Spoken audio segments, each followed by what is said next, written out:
Seltzer Kings. Podcasts. Late night bites with friends? Already hard to beat. That first too hot bite of fries you couldn't wait for, followed by ice cold Pepsi. Now that hits different. Suddenly, the energy kicks back in, the night goes longer, and the laughs don't stop. Because Pepsi brings out more flavor, more fun, and more of the moment. Food deserves Pepsi. Grab a Pepsi Zero Sugar today. Just open the box and pour the pizza directly down my throat. I know it's a bad day when you order extra cheese. And when you're here more than once a week. Must be nice getting to relax. If I didn't care about making money. Hey, if you would have left quacks alone, I might have started a Neptune Bomber fan club. They're heathens, I won't miss them. Sounds like Nicole orders pizza from Penn all the time. Oh, you've done it, Veronica. You've cracked this thing wide open. I'm spitballing here. No bad ideas. I'm throwing stuff at the wall, seeing what sticks. What if Penn delivered a pizza to Quacks on the day of the bombing? He's got one of those pizza delivery bags. He slides into the men's room. Okay. Sorry, I'm getting carried away. Maybe not. I mean, it's thin, but Chattanooga Charlie's, where they had the explosion last spring break, Cho's delivers there too. Maybe the squirrely cuss made a mistake with the first bomb. He delivered the pizza to the Sea Sprite and didn't get out in time. What's his motive? He calls Spring Breakers heathens on the recording. They are heathens. We've called them worse. Much worse. So I should find out from Nicole if Penn delivered her a pizza at Comrade Quack's the day of the bombing. And how are you going to do that without giving up that you had a bug in her office? Lie.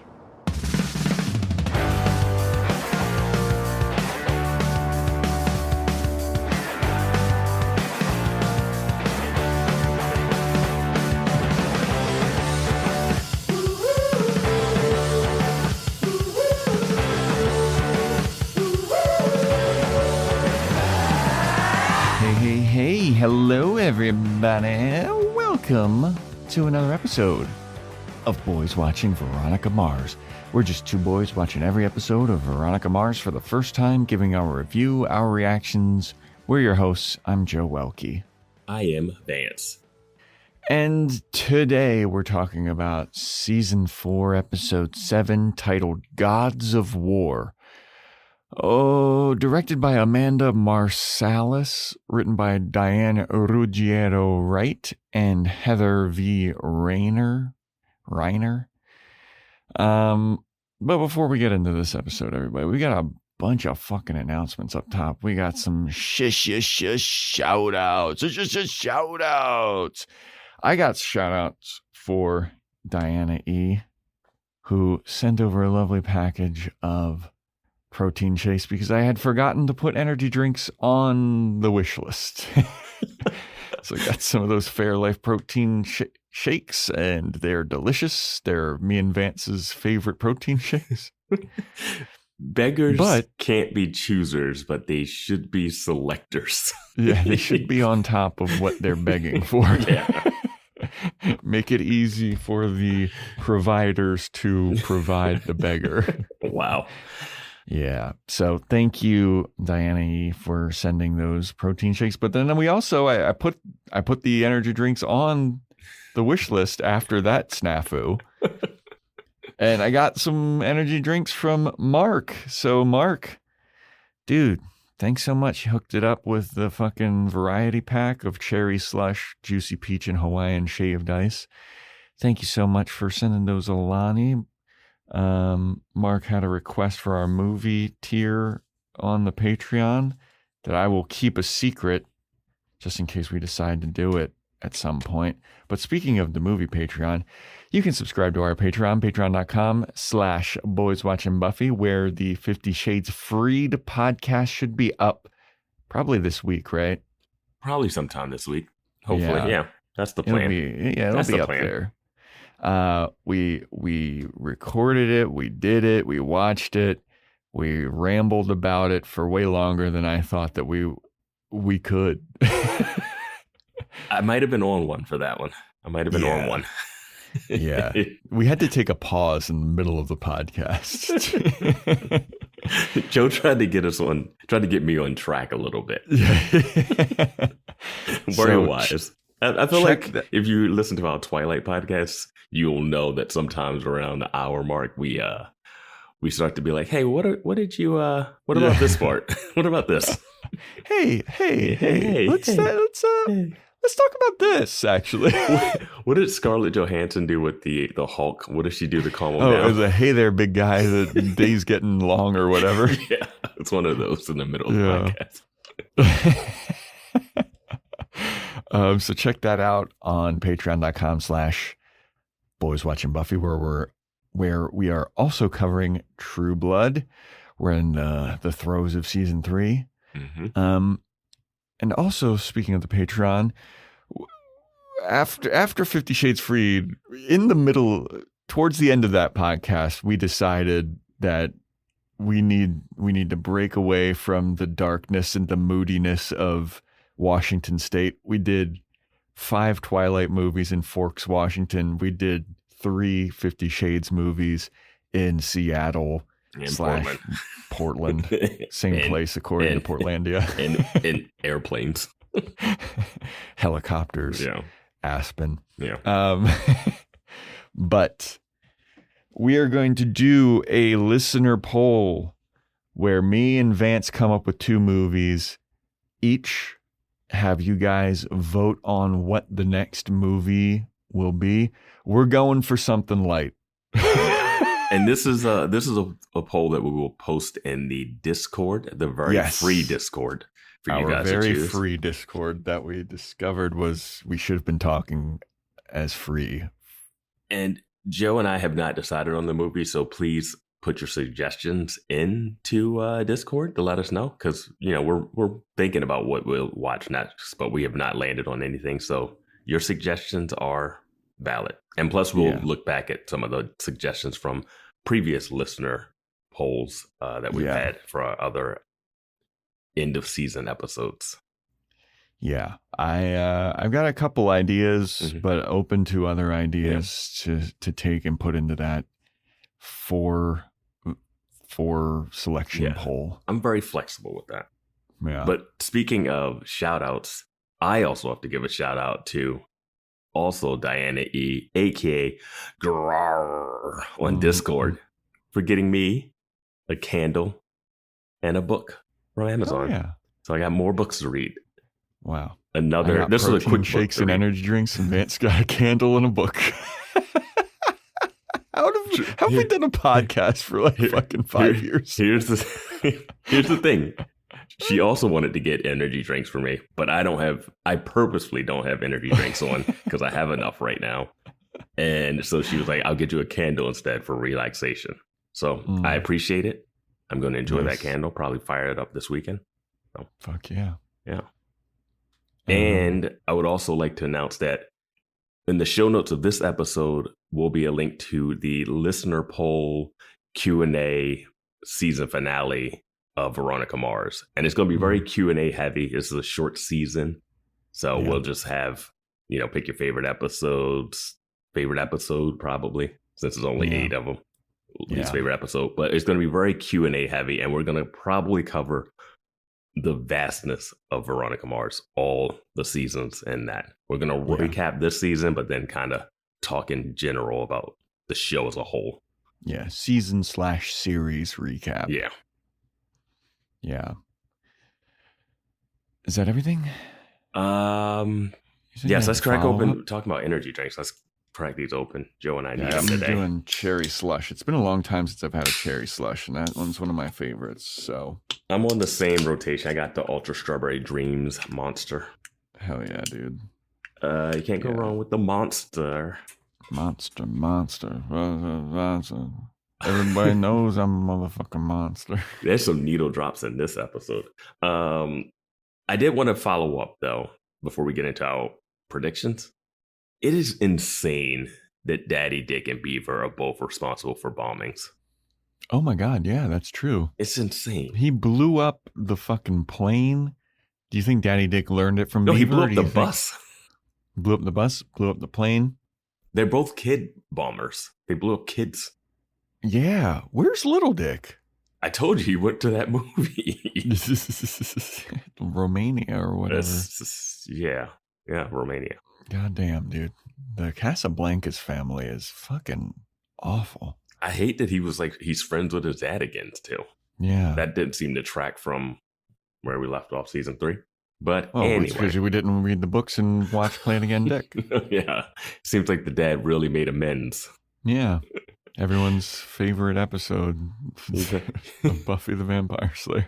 Daddy Dick bought Dick a car, and he was like, okay, all's forgiven. Who cares about Beaver's mental trauma? Yeah. Prediction, Gods of War. I'm going to go with mine first. Okay. I said that Veronica finds out Maddie has the ring. Mm. That is not a plot point heavily in this episode. It does get mentioned. Yeah. Daddy Dick dies at the end of the episode. Really thought that was coming true. I thought that was coming. Insane that it's not. I predicted that Leo and Veronica kiss. I'm counting it. I'll give you half. I'm counting it fully. And then I say Penn and Dodie cross paths. Nah. You got to give me half on that. They're in the same. It's not what I really thought. It's not what I thought. Kind of cross paths. And lastly, I said Nicole rats out Veronica and Leo to Logan. Nah. Still could happen. She did notice that Veronica and Leo were close. Mm-hmm. And she was promoting a little side piece action. Yeah, she was like, what happens in Quacks stays in Quacks. Including bombs. Yeah. Because my business is open. It's so open. Men just use the women's room as if that's not going to be problematic. Here's a question. You're selling a place, right? Are you putting money towards fixing that bathroom before you... Fuck no. You've already sold it. Yeah, that's fucking Daddy Dick's problem now. Spring break's almost over. Just shut it down. Yeah, it's over in 4 days. Shut it down. Your predictions, you said Alonzo and Dodie kidnap Veronica, torturing her. Logan saves her. Damn. Messes. And you say Keith gets beat up by someone? Nope. Damn it. You really just want this man beat up. You really want him beat up? I thought it was close. I thought we were getting that. I thought it was happening. No.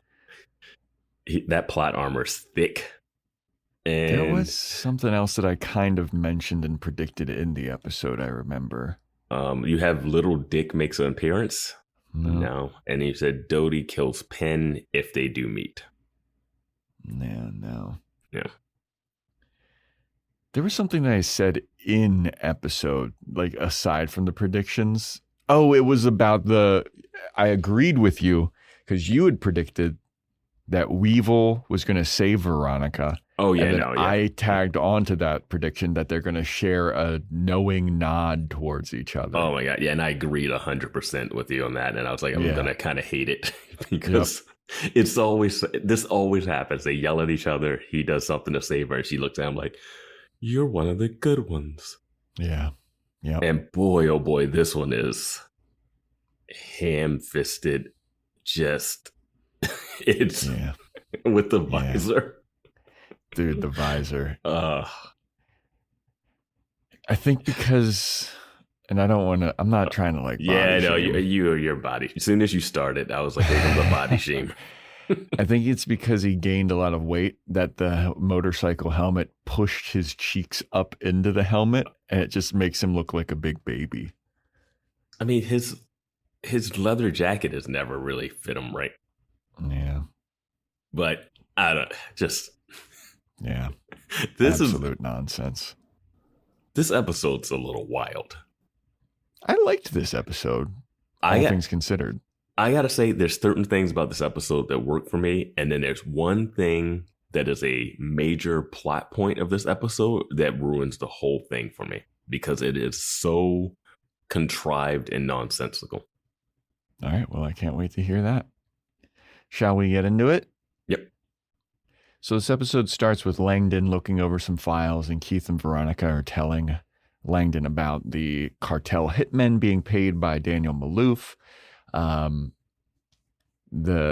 the Tyler Carr, one of Tawny's family, the brother, shot Maloof because of the missing ring. And then the second in command cop pops his head in and he's like, King Pogorski's mom's online too. And I was like, oh my God, King Pogorski. Oh, I forgot who they were talking about because I was so thrown off about Langdon just being so aggressive against information. Yeah. Veronica and Keith are giving her this information and she's just like, I am not interested. I don't care about your clue. Why don't you two get the fuck out of my office? Yeah. Like, because they have like hard evidence now. Yeah. Like, hey, Daniel Maloof paid off these Mexican cartel hitmen. Like, what? Well, she goes, Keith, she gaslights Keith and she's like, Keith, you know he was shot over the missing ring. You were in the hospital when the fight happened. And Keith does that head lowered thing. Like, I can't remember anything anymore. Yeah. But I'm like, two things can be true. Yeah. Yeah. And you would think that the person, I guess it's too soon, but you would think that guy who got shot, they would see that he has multiple bullet wounds. Yep. Some that are healed like Wolverine overnight. He's been wandering through the desert. How long was he in the day? He had to maybe like an hour. No Clarence Wheatman this episode. He's not in the police station to talk about what happened. That was just to throw that actor a bone. He's not. Is he next to Maloof in the hospital? Is he standing outside Maloof's door? No, he's not in this episode. He showed up and it's done. He's like, well, Maloof's in the hospital. No more security. Yeah, he's not in the episode. It is. He shot the hillbilly guy. What's that? Tyler. Yeah, you bring him in for questioning. Yeah, no, not Langdon. Mm-mm. She hates evidence. Get this shit out of here. I'm working on it myself. She's just staring out the window. Fucking rubbing her chin. Yeah. Where could that bomber be? Hey, Chief, this person's got a theory. I don't want to hear it. That literally is a scene that happens. Yeah, isn't it this one? No, it's like happens later. Yeah, later, yeah. So then Veronica's at home. She gets a Skype call from Logan. Logan is in the worst fucking set of a military base. It's so clean. It's like they didn't even try. They just made his back, like they did the Zoom backdrop of a military base. Except this is Skype. Yes. This is before Zoom took off. This is the Skype pre-pandemic backdrop. Zoom hasn't blown up. I don't know how Zoom, a paid service, rocketed past Skype, which is free, Google Meet, which is what me and Vance use, which is free.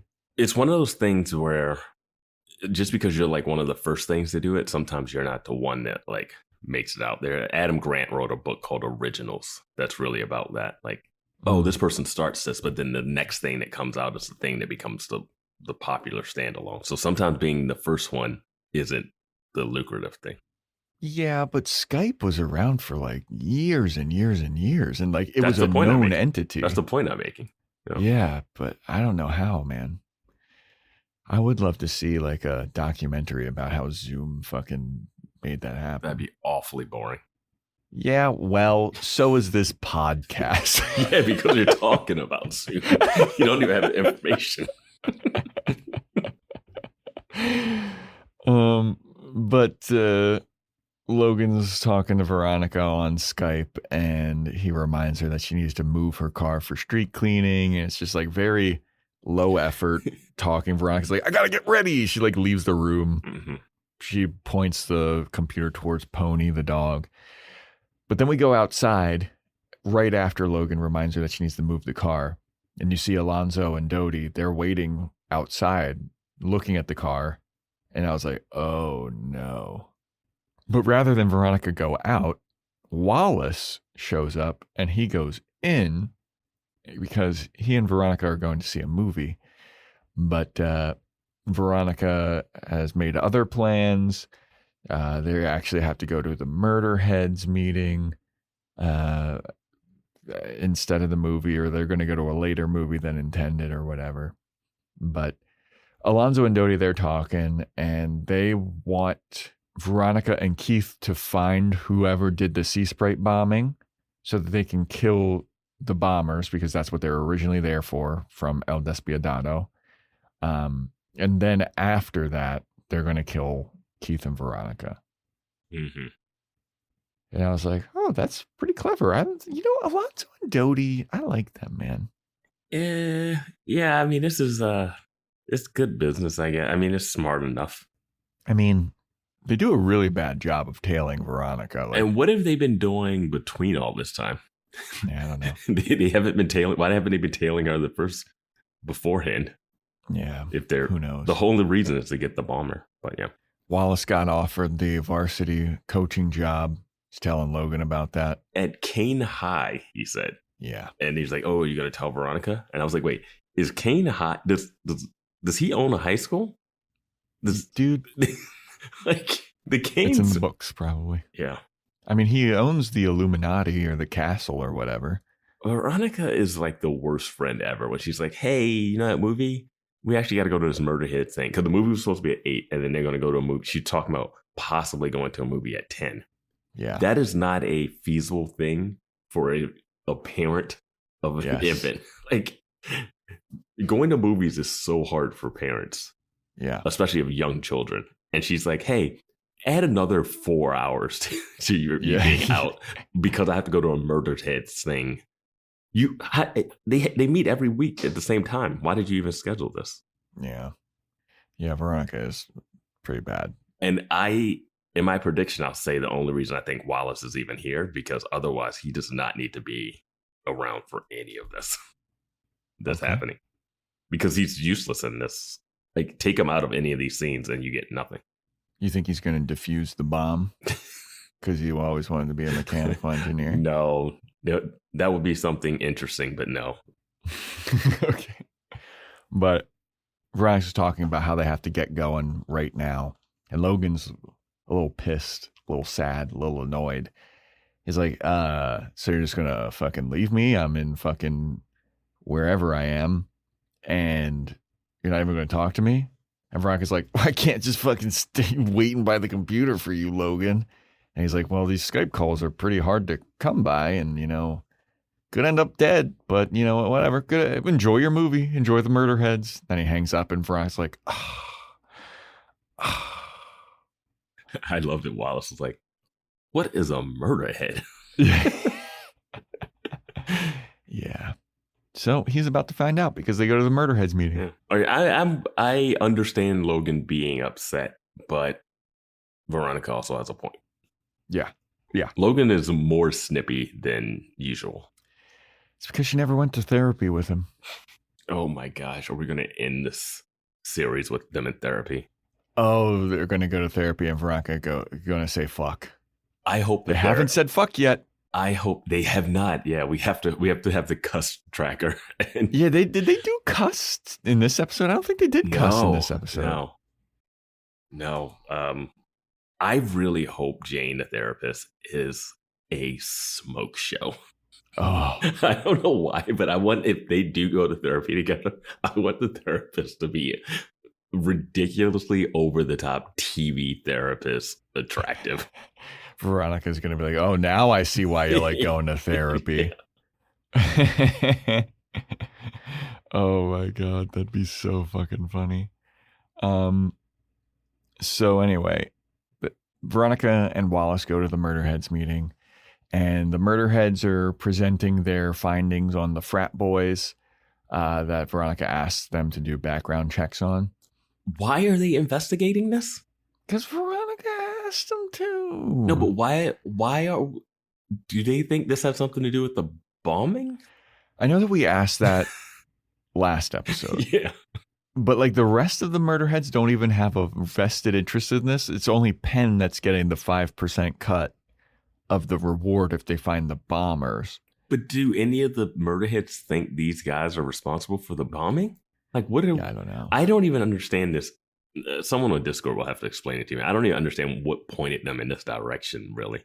It was the string of incidents during spring break that happened.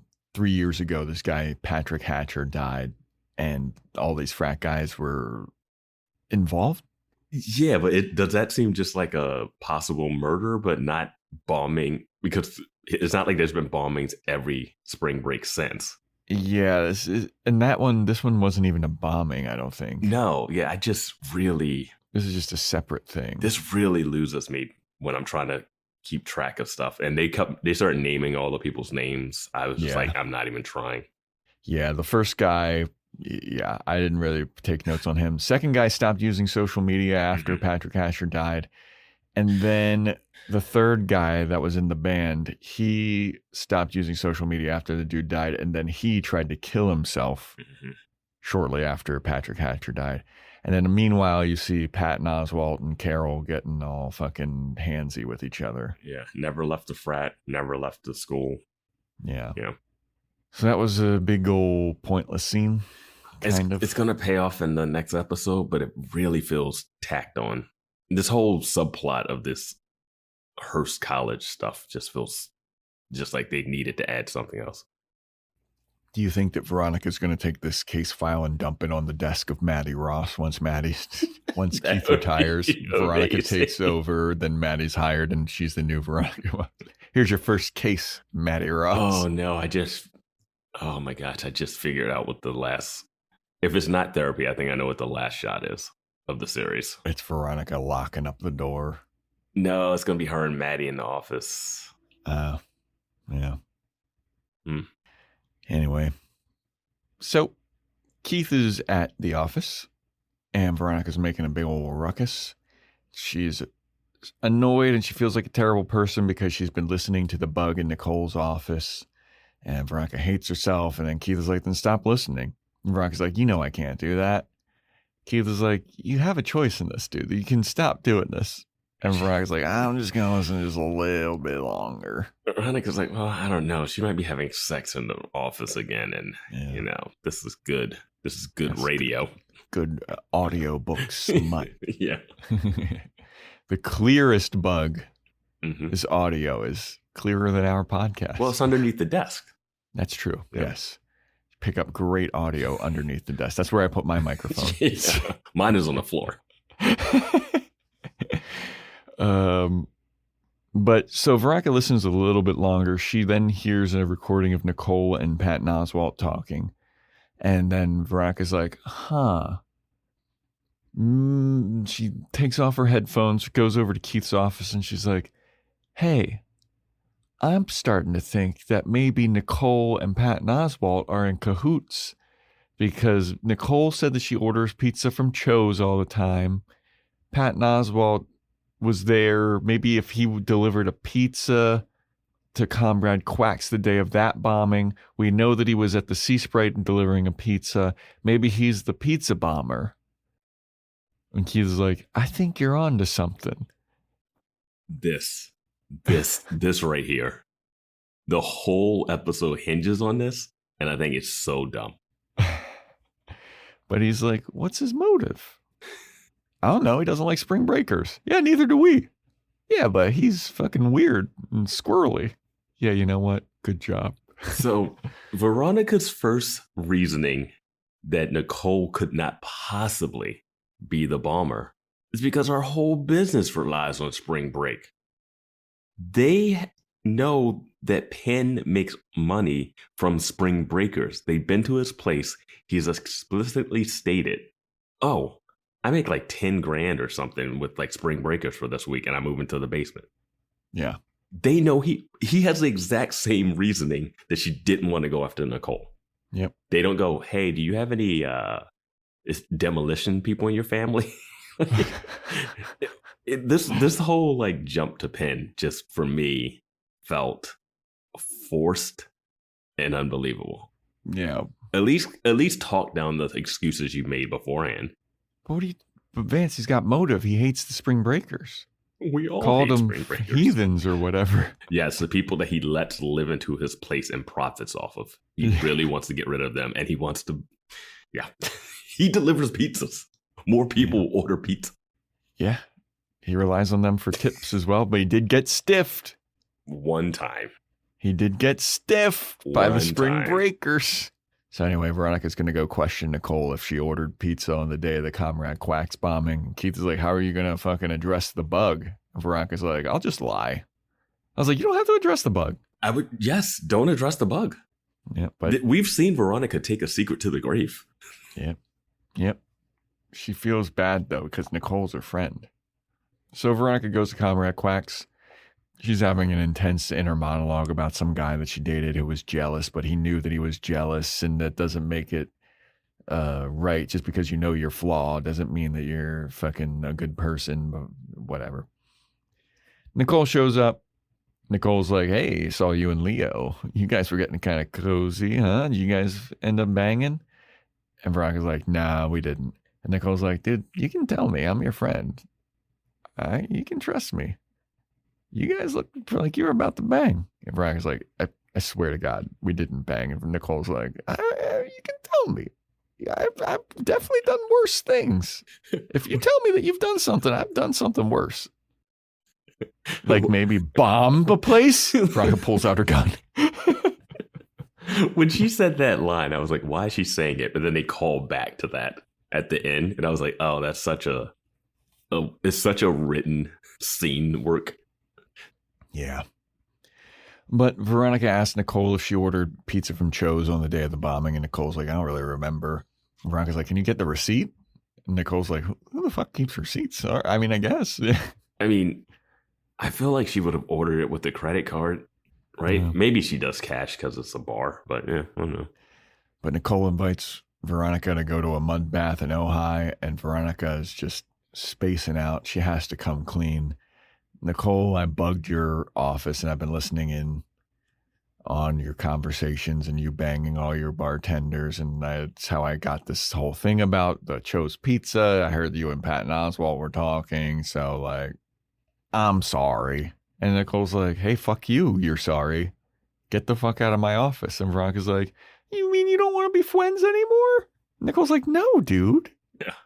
I do like Nicole goes, everything you know about me, how do you think I'm going to react to this? Yeah. But Veronica goes, but I thought that anything bad that I did, you've done something worse. And Nicole goes, not in this case. Get the fuck out. So you're saying you're not the bomber. I love that they keep bringing up that she has sap gloves. I'm like, is this a commercial for sap gloves? Like, I don't. There's a commercial later on. There's some product placement, some very heavy product placement. But I mean, geez, like she punched a guy once and they're like, serial killer. Well, she had motive, Vance. She shot bottles and talked about all the men that sexually assaulted her, and everybody that came through Quacks was part of the bombings. But she makes money off spring breakers. Not anymore. She sold it to Daddy Dick. She makes money off of bombers. But Veronica's leaving, gets a call from Maddie's mom. Maddie's mom hasn't heard from Maddie in a while, wants to know where she is. So Veronica goes to the Sea Sprite where Maddie is. Is Veronica going to have to adopt this girl or something? What's going on? I mean, they're still in Paris, my dude. Yeah, and she's a teenager? College? Is she in college? She's in high school. Okay. Because remember, she got on the bus with Wallace. Yeah. But Veronica's at the hotel. She's like, what are you doing here? And Maddie's like, entertaining revenge fantasies. And Veronica's looking around and she sees the string art that Maddie was doing, and it's got the nails from the bombs. And she's like, huh, this is the same nail from the bombings. This is very strange. At one point, I thought she found something that implicated Maddie in the bombing. Yeah, that's what I thought. I was like, is Maddie the bomber? And she's like, wait, do you notice these nails? These common nails that you find at every hardware store? I did love that Maddie answers the sliding glass door holding the taser up. Yeah. And Veronica's like, you're learning. It's like, learning what? If they had a gun, she's done. Yeah. Like, you can't tase through the glass. Also, the taser never really works unless you're the mayor. Yeah, it depends on who you are. Yeah. So then Veronica goes over to the police station. She's meeting with Leo. Tells him about the nails and that they weren't, that she was like, oh, these nails were in some of the bombs. And Leo's like, yes, but not all of the bombs. They were not a part of the Sea Sprite bombing or the Perry Walsh ones. They weren't packed with nails. But then Veronica's like, well, then how the fuck did Patton Oswalt get one of the nails in his back as shrapnel? And Leo's like, I don't really know. And then Veronica's like, I guess I gotta look into that. Now, just to clarify, did Penn Oswalt, these nails that hit his back, are these the ones that he said that Maloof? Yes. Why? But these common nails that are just in a bin in a hardware store are the same ones that are manufactured some other state, and that's how he led to that? Yeah. All right. So Veronica's like, all right, I'm gonna look into that some more. And Leo's like, what are you looking into? And Veronica's like, don't worry about it, I'm leaving. So she's walking out, and Leo's like, hey, remember how last episode we were talking about Big Lebowski before we got interrupted, before our big smooch got interrupted? I saw the Big Lebowski's playing at this movie theater. You want to go? And Veronica goes, why would I watch Big Lebowski at some rusty, rickety old movie theater when I've got the Big Lebowski and a recipe for White Russians at home? And Leo's like, oh, so you want me to come over? And Veronica's like, what? No, what? You thought that was an invite? And Leo's like, I mean, it kind of sounds like you're about to invite me over. And Veronica's like, I wasn't about to invite you over. I was just saying that I have the Big Lebowski and White Russians at home. And Leo's like, I don't know, man. It sounded kind of like you wanted me to come over. Like, what's the big deal of just like two people watching Big Lebowski? And Veronica's like, and Leo's like, did you think that I thought that? And she's like, no, I'm not going to do Big Lebowski and chill. And Leo's like, nobody said anything about that. I just said we were going to watch a movie. And Veronica's like, well, whatever. You're not invited. I never invited you, and you're not invited. And then Leo goes, are you afraid to be alone with me? And Veronica's like, no, I'm just leaving. I got to look up getting nailed. I mean, nails. I mean, nails. Bye. I would have loved if he watched her leaving and she's bumping into tables the whole way. Dude, Leo's a dirty dog, man. He really is, dude, because he looks away and, Veronica leaves in the background and then Leo's in the foreground and he's looking like, oh, I got her. Yeah. And you just chilled all day with Logan at that house and you're like, I don't care. Yeah. Well, she doesn't have a ring and neither does he. But she's married to a guy who's been, who's military trained and has been on trial for multiple murders. Yeah. So that's not the lady I think you need to push for. This this jail bait that you never scored with when you had a chance. He's like, I'm gonna finally get it. Yeah, no, he's gotta. That's his white whale, man. Yeah, it is. And Veronica, does she not understand why people go to movies versus watch at home? Like, why would I go to the theater to see an older movie when I have it at home? I was like, that you definitely, what, you don't understand what that sounds like? Yeah. You were about to go to a movie with Wallace. Yeah. But then you went to the Murderheads instead. Yeah, I'm sure Wallace had a great night. Yeah, he also says he's not the bomber in that scene, so we cleared that up. Yeah, that's true. Poor Wallace, dude. They don't give this man nothing to do. I know. It's been a while since he's had, I mean, even in like season 3, he didn't really have much to do. Yeah. This poor guy. Thinking about this season, he's had a couple parties at his house, a dinner party, another party. He's been on the school bus watching Maddie. He ran away from a bombing on the beach. He walked in her apartment. He sat in a Murderhead meeting. That's about it. That's the whole season. Collecting a check, man. Good for him. Dude, Clarence Wheatman. That's the guy. Yeah. Clarence Wheatman really collected a check. Yeah, he did. He shot the hillbilly guy. Yep. Called an ambulance for Daniel Maloof. Yep. And he's done. Yeah. His job's done. It's like you could send the money to. Yeah. Oh, man. But yeah, I mean, yeah, whatever. Yeah. So Clyde, he's pulling up to Big Dick's house, and Big Dick is on his Peloton. And Clyde's pissed because Big Dick sold the Sea Sprite to somebody else when Big Dick promised that he was going to give that property to Clyde so he could start his classic car sales business or whatever. And classic car dealership, that's what it is. And Big Dick is like, yeah, sorry, buddy, I forgot, slipped my mind, but, I'll get you another property. And Clyde's like, yeah, but we talked for a long time about how that's going to be my property, man. And Dick's like, what are you being a bitch about, dude? Like, come on, I'll give you another property. It slipped my mind. Plus, also a classic car dealership, that's a dumb business idea anyway. Like, that's fucking stupid. What are you doing? Clyde's like, but it's what I want to do. And Big Dick's like, nah, that's not what you want. You know what? Get fucking switching topics here. Like, get Maddie Ross a red convertible. Chicks like red convertibles, right? Get her a car, and we're gonna try and bribe her. And don't worry, man. I'm sorry that I sold your property to somebody else, but I wanted the money, and also I think your business idea is stupid, and also I don't respect you, and I'm going back on my word, and this isn't gonna bite me in the ass in any way.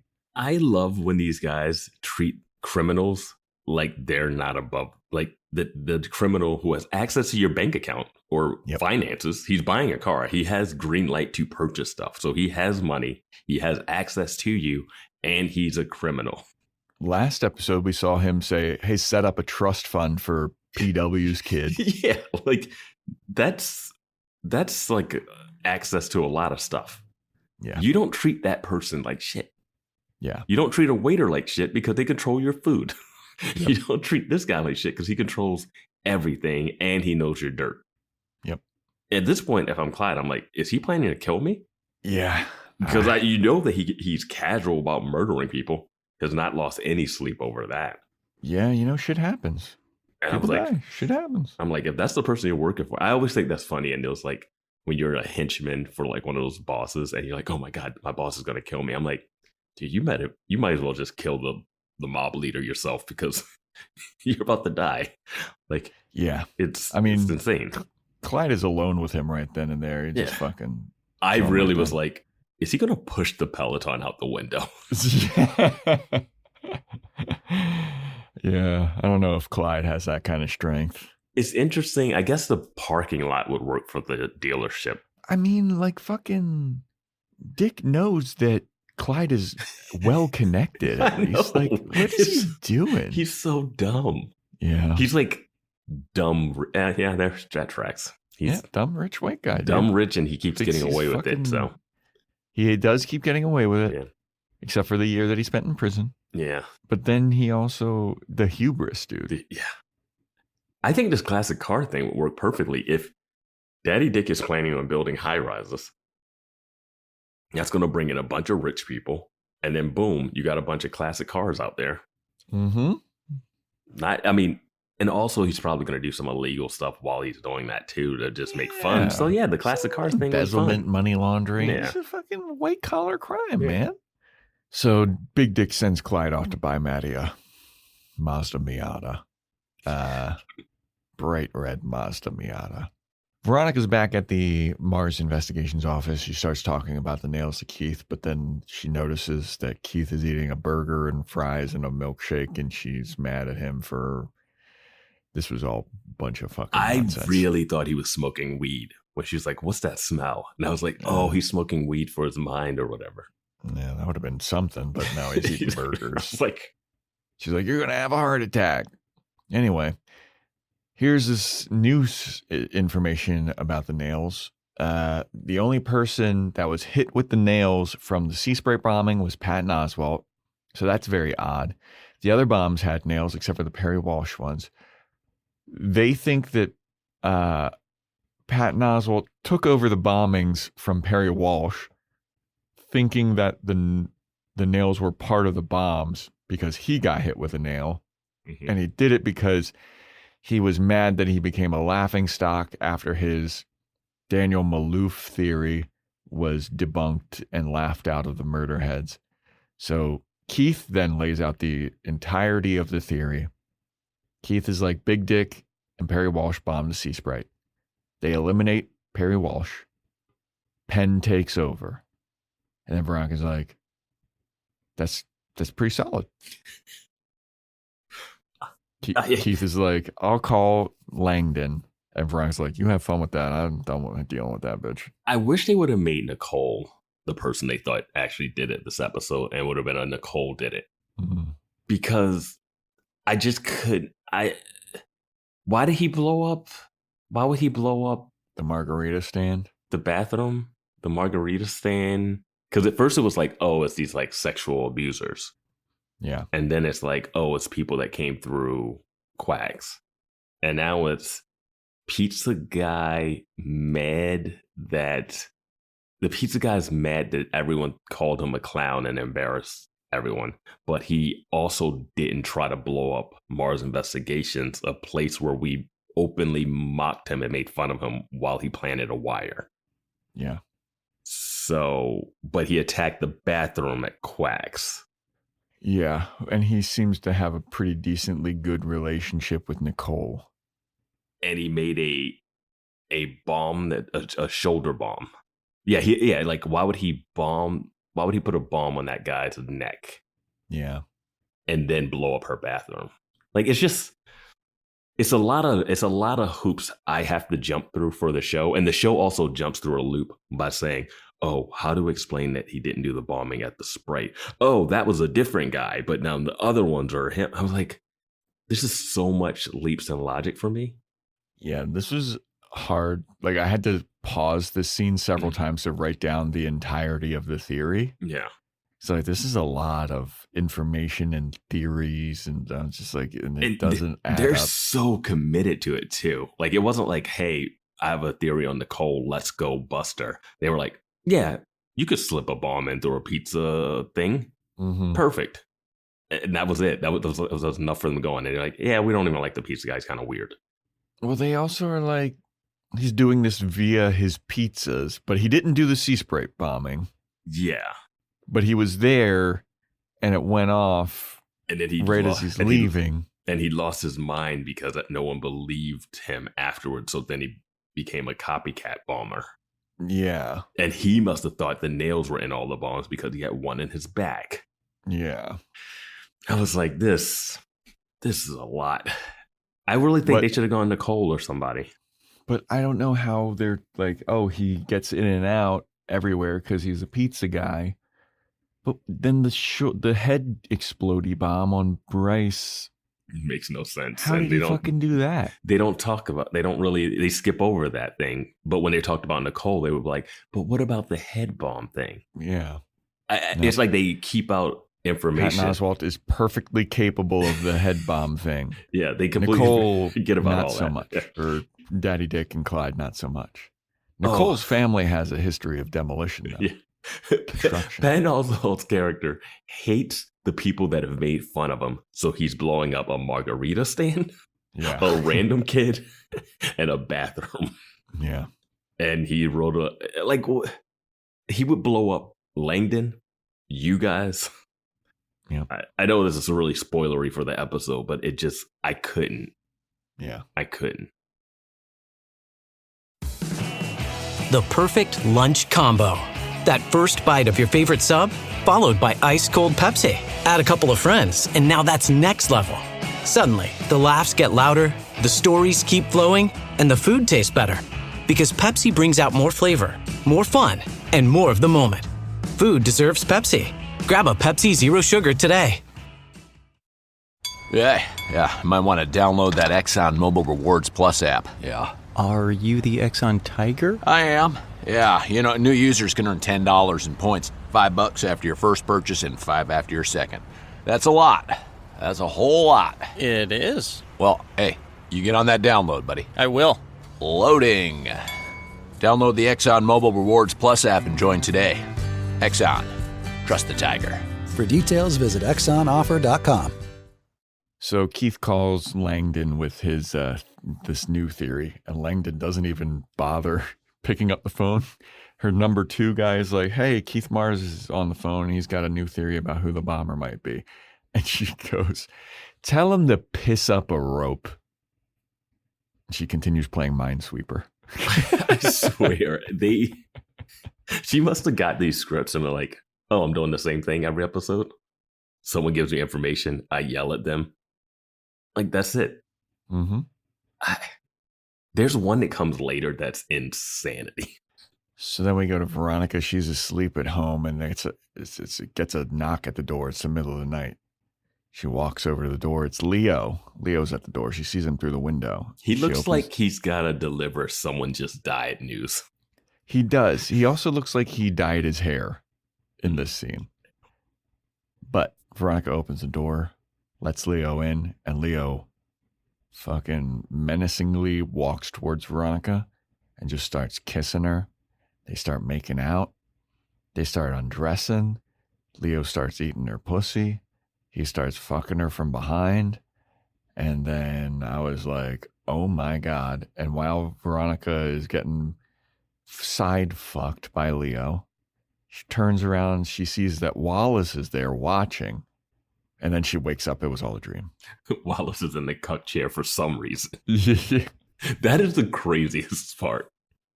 Why is Wallace in the cuck chair? Why is Wallace her Jiminy Cricket in this moment? And I knew this was a dream, like midway through. Like once it started going hot and heavy, I was like, all right, let's just wait for this to be a dream because there's no way this just happened. Mm-hmm. And it didn't. Yeah. So we then go to Maddie, who's asleep. Maddie's she wakes up and she has Maddie a gets a knock at the door. It's Patton Oswalt, and he comes in menacingly. He floats in through the window. Yeah. No, Maddie wakes up to a car horn honking, and it's Big Dick. He's there with the Mazda Miata, and he's making her an offer to buy the Sea Sprite, and she's like, "I'm not interested." And he's like, "Hey, look, man. We can either do this the easy way or we can do this the hard way. Right now, we're doing it the easy way. You don't want to know what the hard way is." And this is a sex dream, or? But she also like throws it in his face, like, "Hey, did Perry Walsh get the same offer?" And Dick is like, "You little brat, you fucking little brat." No, his kid got a trust fund. Yeah, but he threatens her. He's like, "You don't want to do this the hard way," and he leaves. He throws the keys up towards her, and she just like lets them fall next. But he's planning to build 8 luxury units on the beach. Yep. So then Maddie goes to Mars Investigations, and she's like, "You guys, I still think it's Big Dick behind the bombing. He just fucking came over with a convertible. He's telling me he's going to buy this place. He's going to put all these luxury apartments or whatever there." And Keith and Veronica come out, and they're like, "You know what? You're right." And she's like, "Wait, what?" Like, yeah, we were pretty sure that he did the Sea Spray bombing, but there's a different bombing situation going on right now that like we're trying to figure out. But we're like 99% sure that Big Dick did do the Sea Spray bombing. And Maddie's like, "Oh, what a relief." And then the phone call comes in. Oh, they also tell her that Penn, they think Penn is the other bomber. Yeah. Which is, she's like, "What are you talking about?" Yeah, she's like, "We think that Penn is a copycat bomber." And she's like, "I mean, the guy's a little weird, but I don't think he's capable of like killing people." And they're like, "We do." We're pretty certain about it. Everyone else, it took weeks and days for us to investigate him. We're like, he did it. So then a phone call comes in, and it's the cops. Mm-hmm. And they tell Keith that the bomber sent a note talking about his next target. He sent them like some kind of limerick poem about. I started writing down this poem, and then I was like, no. I didn't even. All you need to know is it's 72 hours before the next bomb goes off. Yep. We don't cut to the mayor anytime during this episode. He doesn't like, "Hey man, I streaked and they didn't, and he's still bombing." None of that. And I thought when Keith was writing down this limerick that he was going to write down the wrong thing. Me too. But no. No. But yes, the next bomb's going to go off in 72 hours. There's clues in there about like where he might be targeting next. And Keith and Veronica have to prioritize that because this is a ticking clock situation. We can't nail Big Dick. Nail? Maddie, did you fucking react to that? We can't get Big Dick yet. We have to prioritize this. So we're heading out. And Maddie's like, "Is it cool if I just chill here? Charge my phone?" And they're like, yeah, sure. And then they leave. I was like, what the fuck are you? What? I thought that too, because she mentions charging her phone because she's staying at the motel that was blown up, but it doesn't have power. Yeah, no electricity, yeah. Which is strange because she has a house she can go to. A fully empty house. She has her house. She has Veronica's house, which Veronica said that she's staying at. Yeah. Nothing comes from her. Nothing, I think, comes from her staying behind to charge her phone. Not yet. But we've seen her snooping through. Yeah, but I like the files. Nothing towards the end of this episode leads me to think that she gained any upper hand from staying behind. Yeah. Like, it feels pointed and deliberate. Yeah. It would have been awesome if Mars Investigation blew up and Maddie was in it. Then I'd be like, Penn, you monster. You killed your one friend because you were embarrassed and you tried to kill us. Again, also, why is Penn trying to get a $250,000 reward if he's the bomber? He wants to be the bomber and get away with it and get paid. Okay. But he's the one that said Dick did the bombing. Yeah. Which he's right about. And then they made fun of him for it. Yeah. And now they don't. What? Vance, you're overthinking this, man. All right. You're overthinking this. The whole episode hinges on this. No. The whole episode. Don't worry about it. The whole episode hinges on this. Don't even worry about it, man. All right. So everybody goes to the police station. Keith and Veronica meet up with Leo, and Leo's like, oof, it's bad news. My boss is joining this meeting to talk about this theory about Patton Oswalt. And Veronica's like, isn't that a good thing? And Leo's like, you're not going to like my boss. And I was like, who is his boss going to be? Who is he going to be? What character from the past yeah, right. is going to be Leo's boss? And it's nobody. It's just a speakerphone phone call with the boss. It's Charlie from Charlie's Angels. I don't know who the voice was. I think the voice was some actor. We'll let you guys know the next episode when someone tells us, because I'm not even going to look it up right now. But it was so anticlimactic. I thought it was going to be somebody, like Jake Kane shows up or something. You're not going to like my boss. And then it's just like, yeah, like over the phone. I was like so fucking disappointed, man. Mm-hmm. I thought it was going to be somebody. Yeah. But no, it's just the fucking voice on the phone telling Keith and Veronica that their theory is dog shit. And like, what do you mean you think it's the pizza guy? No, you idiots. It's not the fucking pizza guy. It's fucking this guy that we've never heard of. I don't even know if this is supposed to be the racist guy in San Diego or something. They just say, hey, Lassiter, we think it's Lassiter and he's in LA. Yeah. And then Leo like rolls his eyes. He's like, well, fucking go get the guy that we don't know, that nobody here thinks it is. I was like, just do your job, Leo. Stop flirting with this person. Who was Lassiter? Is this someone that's a bomber? I have no idea. But I did love the guy on the phone. It's like, hey, does this Penn guy have any demolition, bombing expertise? Like, did you investigate him at all besides this hunch? And they have like no answer. No, he doesn't. Okay, well, that sounds really fucking stupid. Let me, let's not do that. Yeah. And they're like, hey, Woods, do you want to talk? Have you been doing anything on this case? You've been with Leo this whole time. No, just stand in the corner.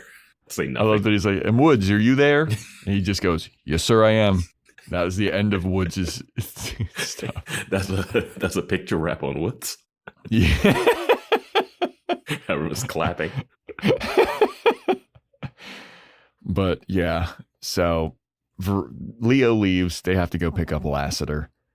And Veronica tells Langdon, hey, I think that the Fiji sandwich world is the next target, because in the limerick that the bomber sent, it mentions blah, blah, blah. And I think that led me to believe it's the Fiji place.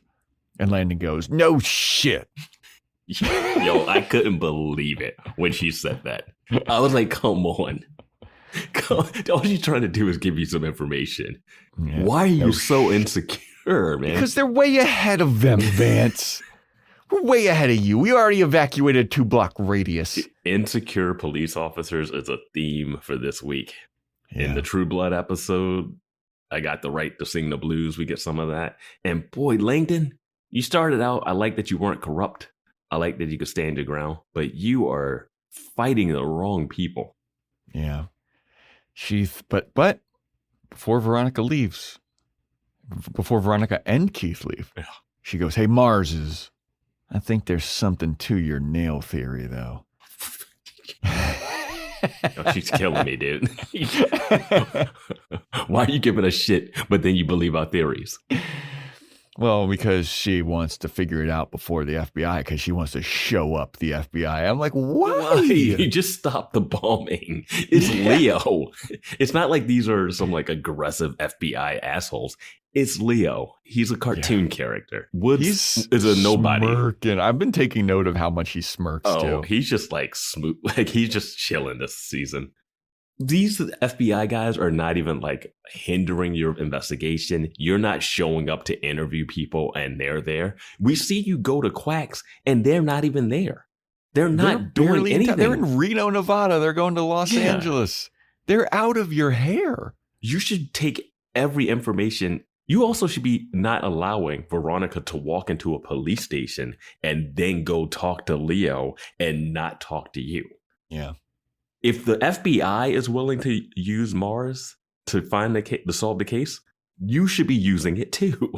It's just make her whatever. It doesn't matter. Yeah. So then we go to a couple of stoners getting stoned or eating mushrooms or whatever, and just they're drinking. They're doing mushrooms. Just because you don't do drugs is so funny. Well, they say that the mushrooms are kicking in, right? Mm-hmm. That's what they say. No, they're shooting up. They're shooting up crack and heroin. Freebasing. Doing meth. They're huffing PCB.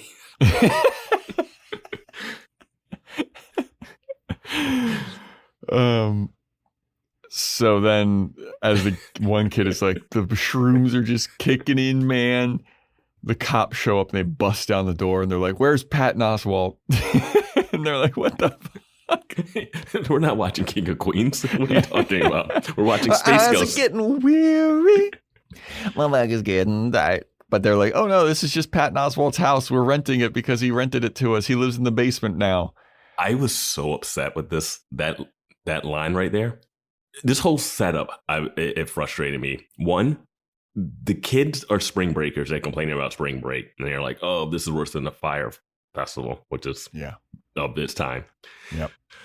One, these are the spring breakers that pay Patton Oswalt, which is why he wouldn't hate spring breakers. Two, the cops don't even know he stays in the basement. Hey, Langdon, guess what? If you talk to Veronica, you would know because Veronica's been here like 5 times already. Yeah. You don't even have to kick the front door. Yeah, I don't think the cops would know that he's staying in the basement. Hey, maybe if you talk to anybody or do some surveillance, don't kick down the door of a bomber. Yeah. That's just 101. But they go to the basement. He's not there. He left last night with a bunch of suitcases. But what they did find was printed out how-tos for every bomb the bomber has used. And then Langdon says, "Put out an APB for Patton Oswalt." Dramatic. I also had this nitpick question. What judge gave them the warrant for this arrest? Oh, I have no idea. Because the FBI is like, he's not it. So I'm like, did she go to a local judge and was like, "Hey, we think this guy is it. Give me a warrant to search his place"? Yeah. Whoever that judge was that Cliff was talking about, the lady who's an American hero. Yeah. For banging veterans for free. Mm-hmm. Anyway. So yeah, there's an APB out for old Penn Epner. So then we go to Weevil and Hector. There's chit-chatting, talking about Weight Watchers or some shit, talking about losing weight and how Weevil needs to lose weight. What Joe said earlier in this episode. Yeah. You body shamer. Hector's body shaming. I said that his face looks weird in the helmet. No, Hector's like, my mom lost weight and she eats all day. Yeah. But they talk about, hey, you know that Mexican kid that died at the Sea Sprite bombing? Check this out. He was the nephew of El Despiadado, the famous, horrific, legendary Mexican cartel boss. And that's who Alonzo and Dodie are working for. You know, your sister's boyfriend, Alonzo? That's who they work for. And then Weevil looks all concerned, and he's like, so why is he here up in Neptune? My thought was, doesn't he know this information minus the... Like, he knew he was there for the bombing. He knew he worked for Despiadado's gang.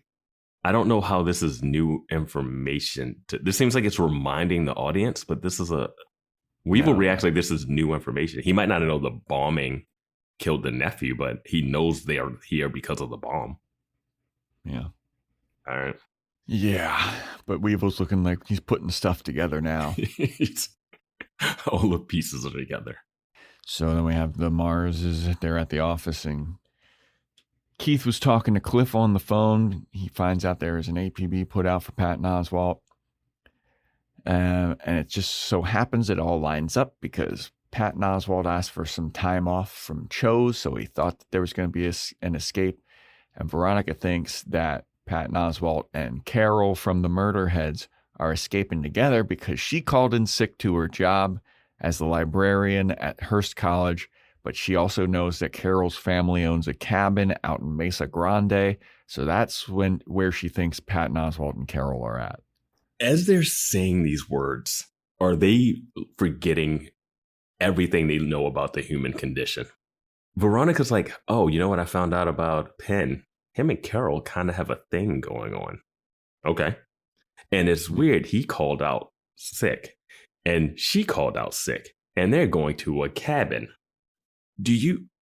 What does that sound like if you don't think they're bombers? Two people that are in a relationship. Going on a little vacay. Yeah. How do they not, like, they're so like focused on that he's the bomber that they're not even like hearing the words that they're saying. Like, what about him holding hands with Carol meant they're both bombers together? That takes another leap. A Bonnie and Clyde situation, man. Here's a question. Why would he run now? Why would he think the people are onto him? Because he ran before he was gone before they even bust in. Well, because they put out an APB for him. Maybe he heard about it. No, he left last night, the night before. He has no reason to run. Yeah. It's just like they don't. You're not supposed to think, I guess, but the whole episode hinges on this. And when Veronica's saying this stuff, I'm like, I like it that him leaving would be like, oh, it does make him look guilty. But I don't like the way they deliver the information, which makes it seem like it's a vacation when you hear it said in order. Yeah. Like if the cops thought he had ran, I think I would like this if the cop thought he was guilty and then they didn't and they had to find him before she did. Yeah. Because they've been too on it this season to all of a sudden now in one episode, like just laser focused that he's the bad guy. And like they have no rational clues. They don't even know about the how-to stuff. Yeah, Veronica and Keith don't? No, yeah. So they're just going off of a hunch that you can fit a bomb in a pizza delivery pouch and that Penn's weird. That's the motive. A weirdo got embarrassed that he can carry bombs and pizza stuff, even the bombs they would put on someone's neck, I guess. Which does not fit in the pizza box. No. But he can get in and out of places easily because he's a pizza guy. Yeah. And you know who he's not bombing? Clyde, Daddy Dick, the people that he would be mad at. Yeah, no. Daniel Maloof. Yeah, right. Yeah. All right. So we go to Clyde. He's with Weevil. They're in Clyde's little fucking 1960s Mustang. And they're talking cars. And Weevil asks Clyde about, hey, you know these guys, Alonzo and Dodie? What do you know those guys? They're up here. They know El Despiadado. Clyde's like, I don't know anything about that. Weevil's like, I'm just warning you, man. They're up here, and it could be trouble for whoever blew up the Sea Sprite. Clyde's like, well, that was Perry Walsh, and that guy's dead. So, no skin off my back. Anyway, here's a big fat stack of cash for the work that you do. And this will be the last payment because, spring break's over in like 4 days. Job's pretty much done. And we was like, what do you mean job's done? There's still 4 days left. What do you mean? We can still do more mayhem. Clyde's like, we don't need it. We don't need any more mayhem. We was like, but people are counting on me.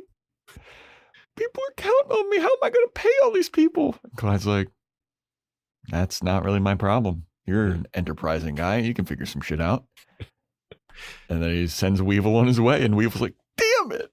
I gotta say, Weevil's job seems like it's actually like a functioning business.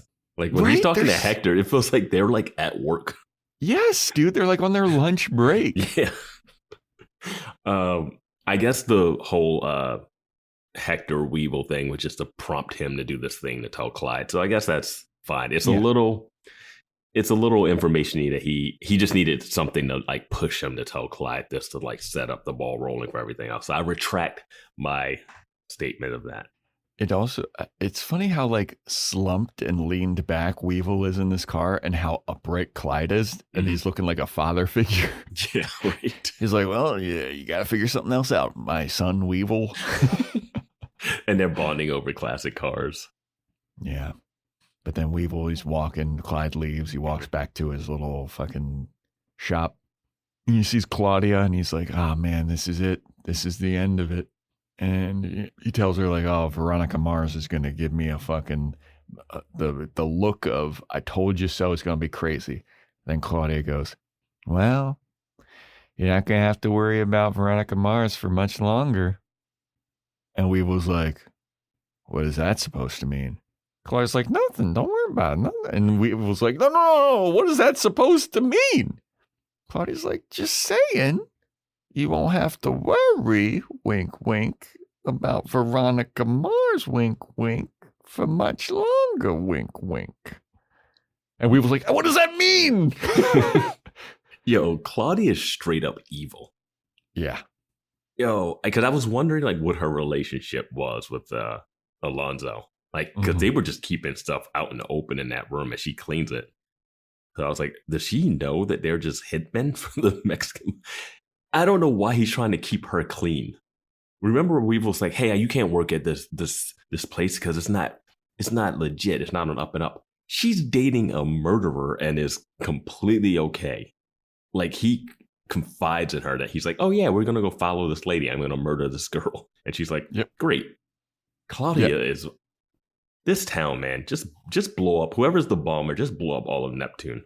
Just clean this cesspool out. Like, there's so many bad people. Claudia is just openly like, she's going to die. Yeah, my boyfriend's going to kill her. Don't worry about it. Yeah.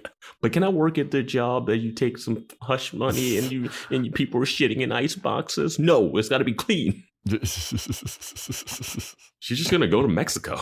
She's just going to move to Mexico. Yeah. She might as well. Under the protection of El Despiadado. Yeah, she might as well. Her and Alonzo seem to be bonded. Yeah.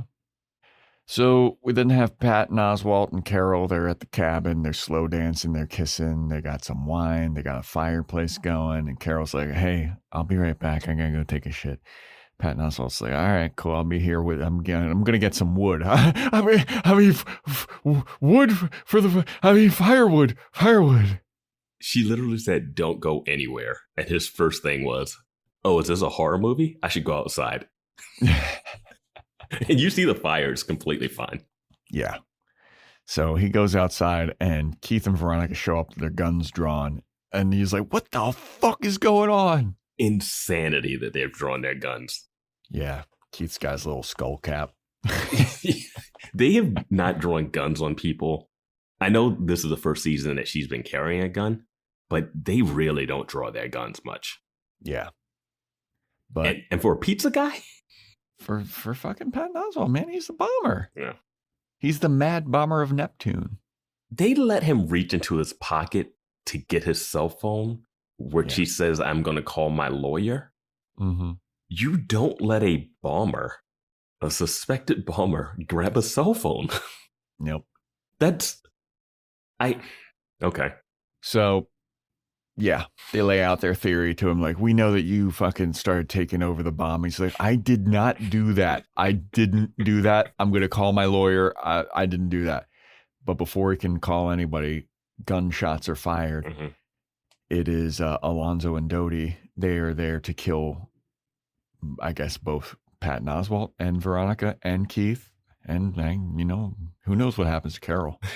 They shoot first, ask questions later. And I think this episode does a thing where it makes our main characters worse at their jobs. Hmm. And I don't like that. I never like when you kind of dumb down the main people to make the plot work. And that's what it feels like is happening here. Yeah. Because there's no way they miss. But, so yeah, then Keith and Patton Oswalt, they run back into the cabin. Veronica's shooting back at Alonzo and Dodie. And eventually Veronica runs back into the cabin. The cabin's getting all shot up. Veronica gets behind a couch with Keith. Bulletproof couches. If you don't buy a bulletproof couch, what are you shopping for? Yeah. But Veronica's like, I got 9 bullets left. How many you got, Keith? Keith's like, I never fucking loaded my gun. I forgot. I'm sorry, dude. He's carrying a 6-shooter. Oh my God. But before they get inside, Veronica has to run up. She turns and a bullet goes right by her head. And Alonzo looks at Dodie like, how did you miss that shot? Cut that. Just cut that. Because that makes it seem like he missed on purpose. Or that they're terrible at their jobs. Which they shouldn't be, right? They're hitmen. They shouldn't be. But we just saw them like not even kill the hillbilly guy. Like now they're getting worse. Yeah, that's true. They could have just knocked on the front door and executed these people. Like no one would have. I don't know why they opened fire and missed everyone. How do you even miss Patton Oswalt? Yeah. Yeah. They started out this season a mere couple episodes ago. 6 episodes ago. 4, 5, 6 episodes. They chopped off a guy's head and just had it laying around their hotel room. Yeah. Now they can't shoot like 2 PIs and a pizza guy that's like standing out in the open. They can't shoot a squat pizza guy. Yeah.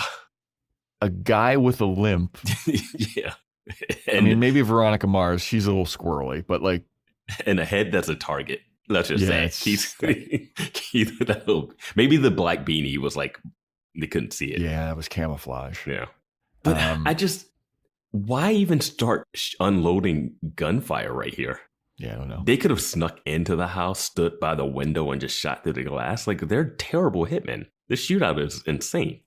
I mean, the shootout's insane because also once they go into the house, they like stay several feet away from that. Like, just go into the house. Well, you can't. They got guns. Well, you're going to walk into a house while people inside the house have guns and just going to shoot you as soon as the door open? No. I don't know. It just seemed like they're circling the house too.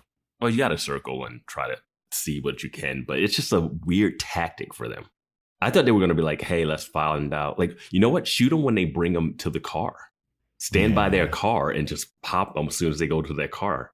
Yeah. I don't know. Maybe I should be a hitman. Let's be hitmen. I would die because I'd run into the house. Yeah, I'm like, Joe, what are you doing? Have you ever played a video game? Leroy Jenkins. Just running in, getting blasted.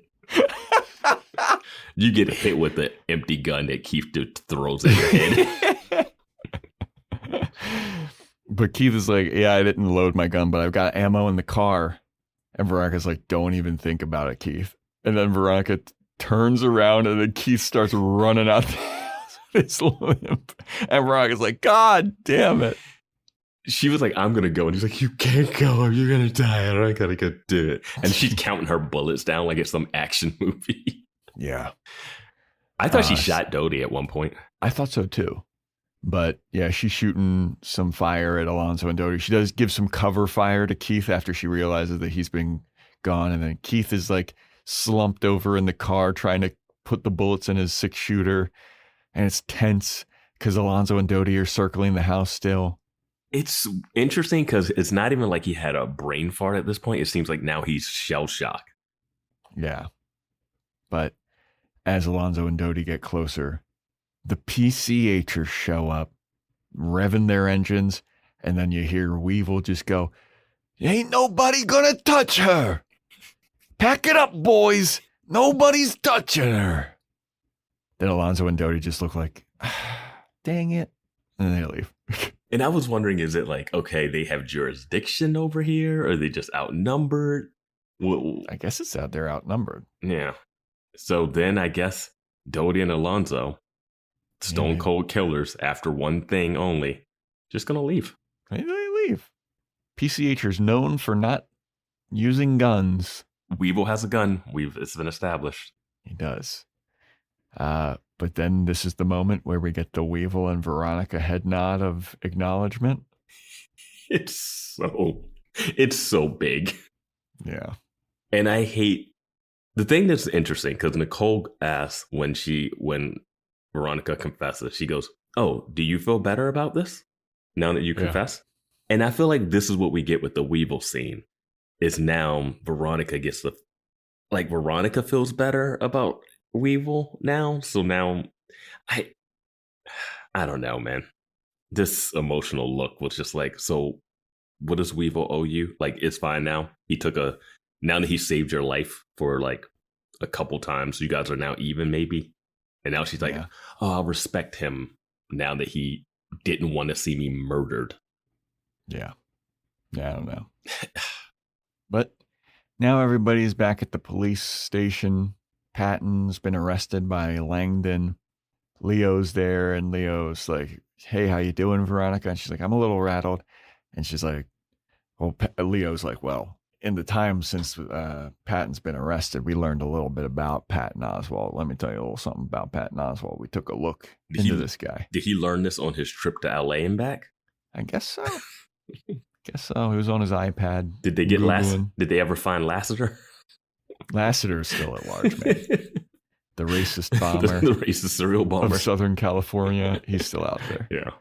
But they learned that Patton Oswalt in college, they were playing a game. I forget what it's called, but some kind of paintball game. Some dildo game because it's a Veronica Mars show, so everything has to have some sexual tilt to it.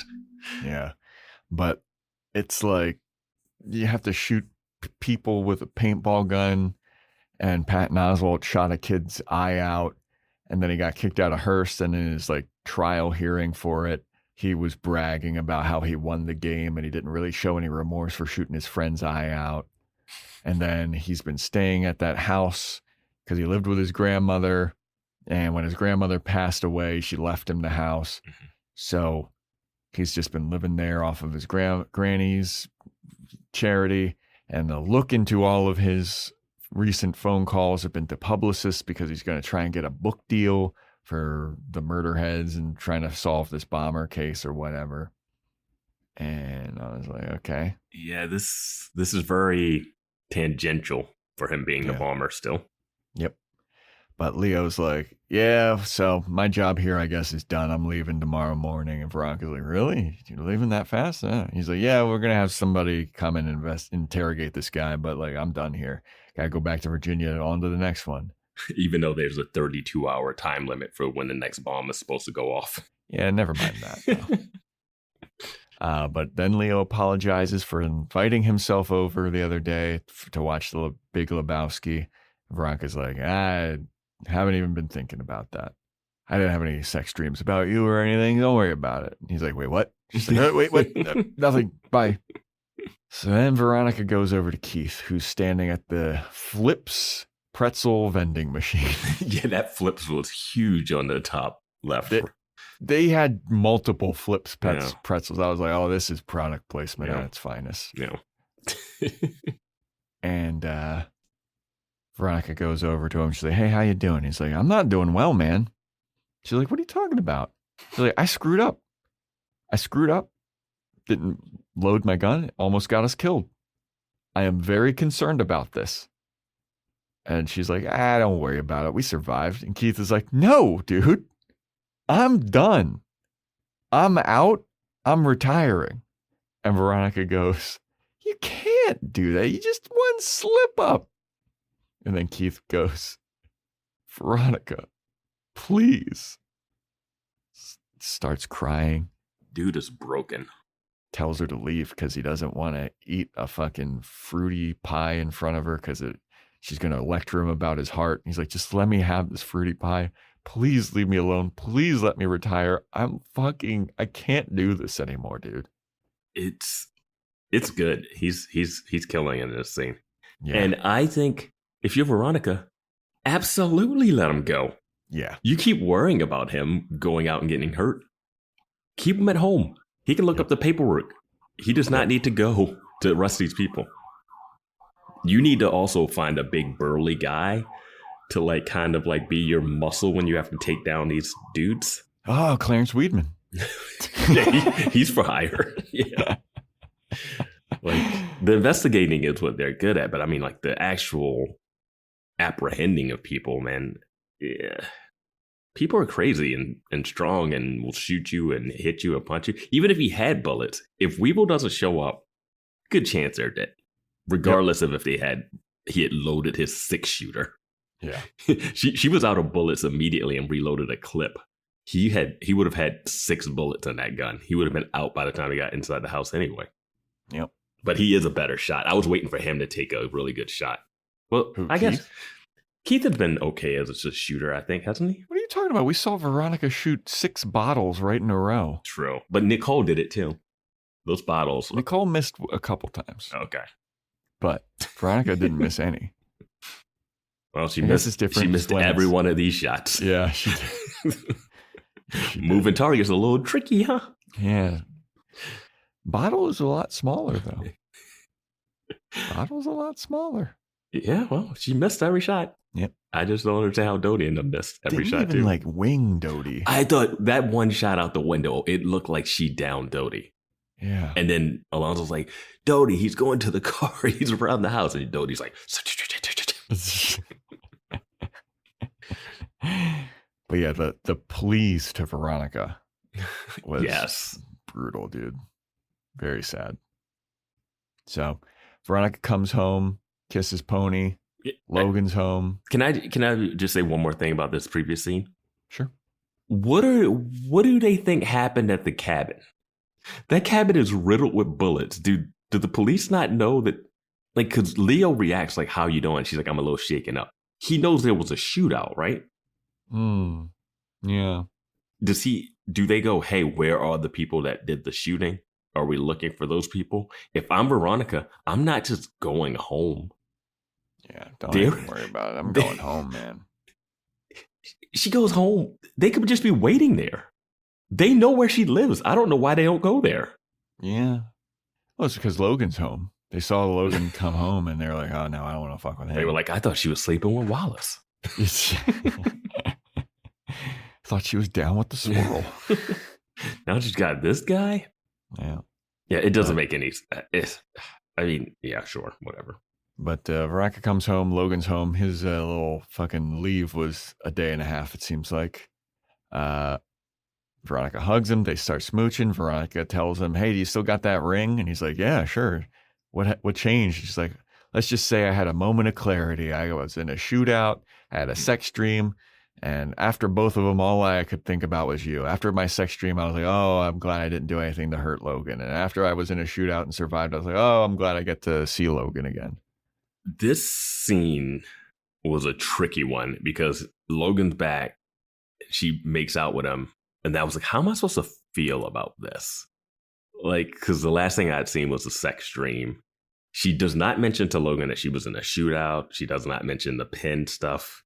He makes a joke about like, hey, you see any hot spots in overseas that are now cooled off? That was me. Yeah. That was this guy who's got 2 thumbs and stopped a coup. This guy. And then she asked about the ring, if you still have the ring. And he's like, I do. And he's like, why now? I had a moment of clarity. And then we get the voiceover.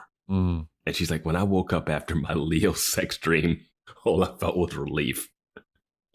I just love that her voiceover just says Leo sex dream. Yeah. And I don't know how I'm supposed to feel about her being back with Logan after this, after having to go through all of this just to say yes. Mm-hmm. Like, she's been with this dude through so much shit. Even the movie, like, when she almost died and that, like, it took a sex dream with Leo and seeing Wallace in the cuck chair to shame you for you to be like, yeah, I'll marry you. And Logan is not like, hey, I was kind of pissed off at you on the phone. And now you came back and you said you're okay to marry me. And I'm like, yeah, everything's back to normal. Like, there's no, I don't know. This is just very quick. Yeah. Yep.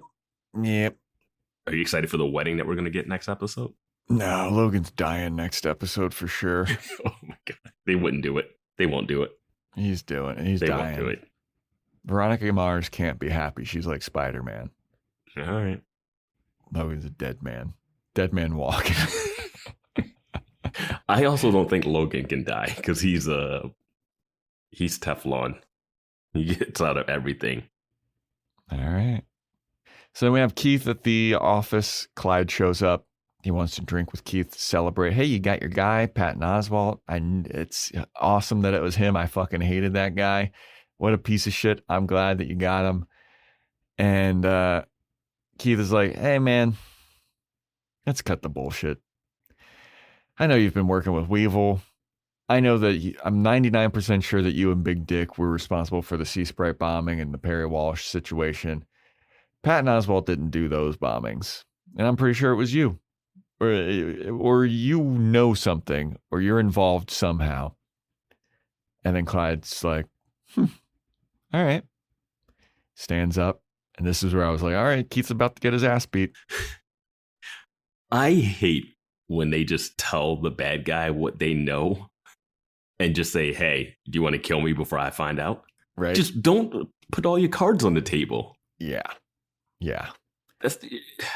But Clyde stands up and is like, you're a good man, Keith. I like you. But I just want to know, I want to be in your corner. Are you going to go against me? I think he says, I'm in your corner unless you go against me. Yeah. And then Keith just kind of looks at him, nods. So then Clyde leaves, calls up Weevil. No, Clyde leaves, reaches into his back pocket to pull out his gun and go back and finish the job. That's what I thought was going on. Right? I was like, geez, Clyde's just going to go in and blast him. And then he calls up Weevil. He needs to arrange a meeting. Mm-hmm. And he arranges a meeting with Alonzo and Dodie.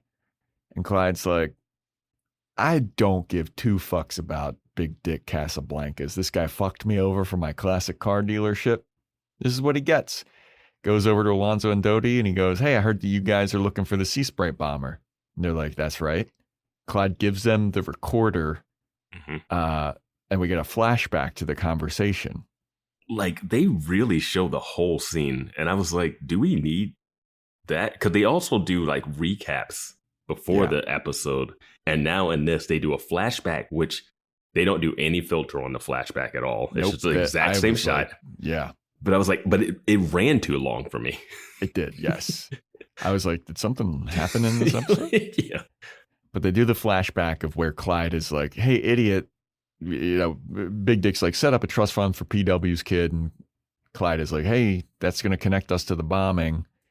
Then Big Dick says like, yeah, so what? People died. We did the bombing. And then you see the only difference in this flashback is you see Clyde click the recorder because he was recording Big Dick admitting. Yeah. So when Clyde gives Alonzo and Dodie the recorder, that is going to be on there. Yeah. So now he's going to go, they're going to go supposedly kill Big Daddy Dick. Yeah. It's so funny how Dodie and Alonzo are just standing back there like they're being grounded in the back. Yeah. Like, these are the people that were just shooting at your girl Veronica that you had to stop them from like solving a case. They were also going after the wrong person. They've gone after the wrong person so many times themselves. And then they're just standing back there with Weevil. Like, Weevil's like, hey guys, next time you're going to do something, don't. They look like they're being scolded. But I like this move by Clyde where he's like, yeah, he fucked me over, fuck him. I predicted that Clyde would kind of be like a good guy. Like, Yeah. you remember you were like, oh, he killed Perry Walsh. He might have killed Perry Walsh after the fact, but he definitely was not like trying to do the bombing part. Yeah. I also thought this episode was going to end like 5 separate times. I thought the episode was going to end when Veronica is like, yeah, let's get married to Logan. Yeah, the slow motion. It started going slow-mo when they walked her back. Yeah. Yeah, I was like, that's classic end of the episode thing. I think I paused it and I was like, man, there's like 9 minutes left. Yeah. I thought that it was going to end once Clyde handed off the recording to Alonzo and Dodie. Mm-hmm. But it just keeps going. Oh, we got Langdon. She's questioning Patton Oswalt. She's like, we know you did the bombing, you motherfucker. Where's the next bomb at? And Patton Oswalt's like, I didn't do this. I am innocent. And they're like, well, we saw that you had how-tos for all the bombs that happened. He's like, I'm a part of a group that investigates crimes called the Murderheads. I printed those out so we could try to piece it together. And she's like, no, you didn't, you son of a bitch. And where's the next bomb? And then Cliff shows up. Mm-hmm. And he's like, hello, Langdon. I'd like to speak to my client alone, please. And Langdon's like, God damn it. And she's got another number 2 with her. It's not the main number 2 guy. Yeah. So Langdon leaves. Mm-hmm. And Cliff's like, look, Patton Oswalt, I'm going to be so for real with you. I don't think they have enough evidence to keep you here.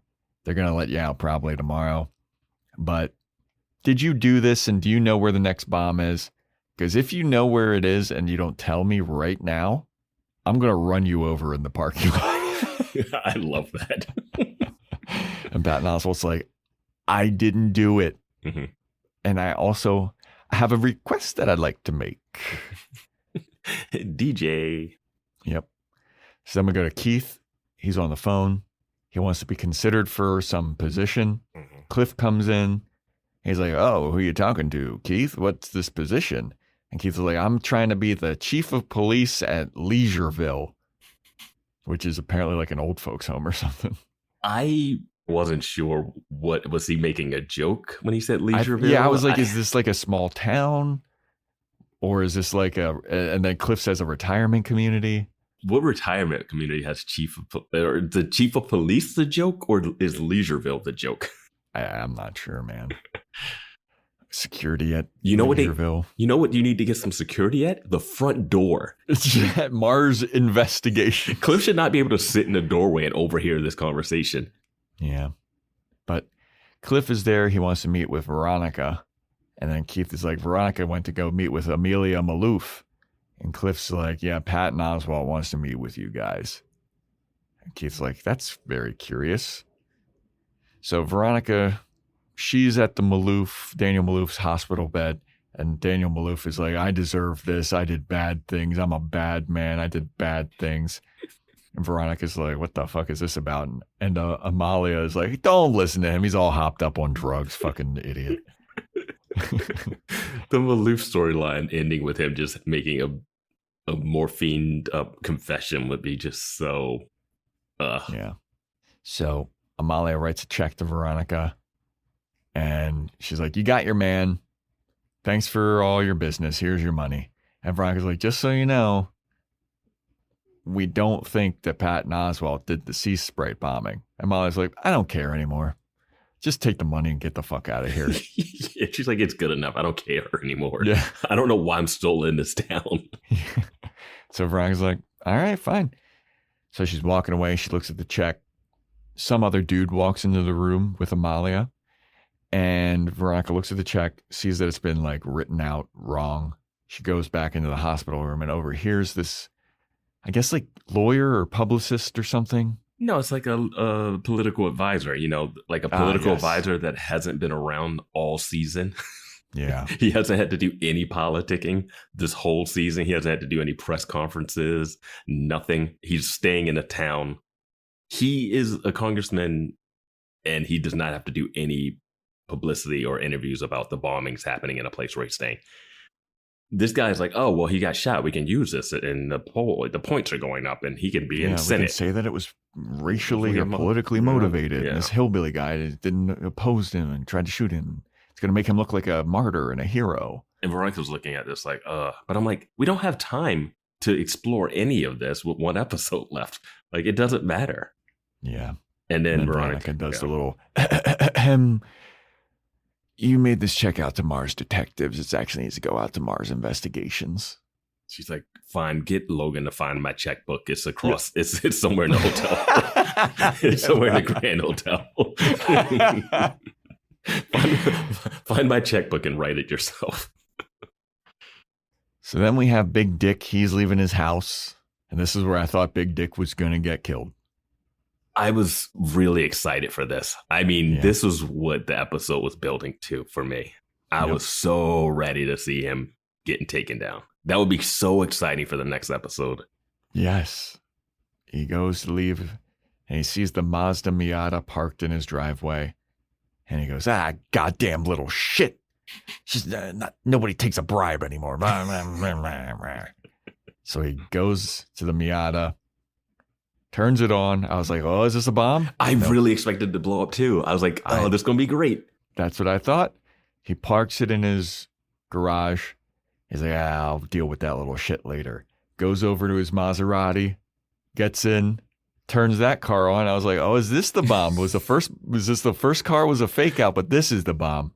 It would be so great. It would be so fitting. He dies in the bombing. Like, if he gets shot in the head, it's whatever. He gets tortured, great. But him blowing up in the car would be amazing. Nope. He drives off in his Maserati. And then we go into the garage and we see that Maddie has stowed herself away in the trunk of this Mazda Miata. If the Mazda Miata blows up, you could also be like, is Maddie the bomber? Yeah. Like, that would have just set some things in motion, I think. But it would have been an anticlimactic Dodie Alonzo stuff, but yeah. But Maddie is now going to be sneaking around in Daddy Dick's house. Daddy Dick gets a notification on his phone that there's an intruder in his house, sees the video from it. So he turns around, he pops a U-turn in his Maserati, and we see a car like barreling towards him. I was like, oh, this is where Daddy Dick's going to get it. The car's going to ram him.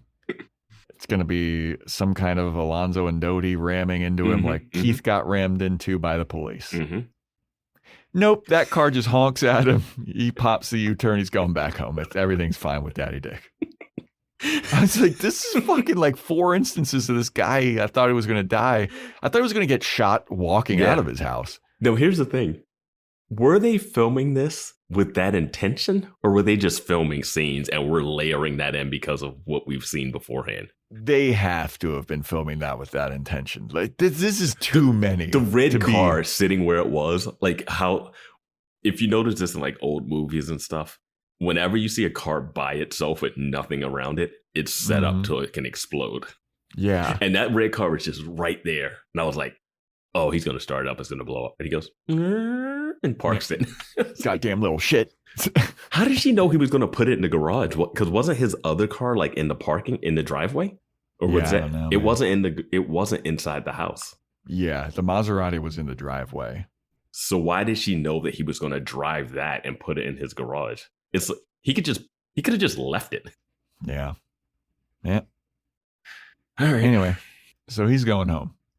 No harm, no foul. Nothing bad's going to happen to Daddy Dick. I'm still harping on that line from Veronica that if she knew what she knew now, she would have never taken this case. Yep. Anyway, so then Cliff, Keith, and Veronica are at the police station. Patton Oswalt shows up. He's like, thank God you guys are here. I was desperate to meet with you. And they're like, yeah, why? Because you know that we're the ones that put you here. And he's like, hey, all is forgiven. Water under the bridge. I want to hire you guys to prove my innocence because I didn't do these fucking bombings, guys. And they're like, okay, how about no? And he goes, well, how about this? The next bomb is supposed to go off in 24 hours. And when it does, you'll wish that you had listened to me. And I was like, oh, okay, Patton Oswalt, that seems like you are the bomber.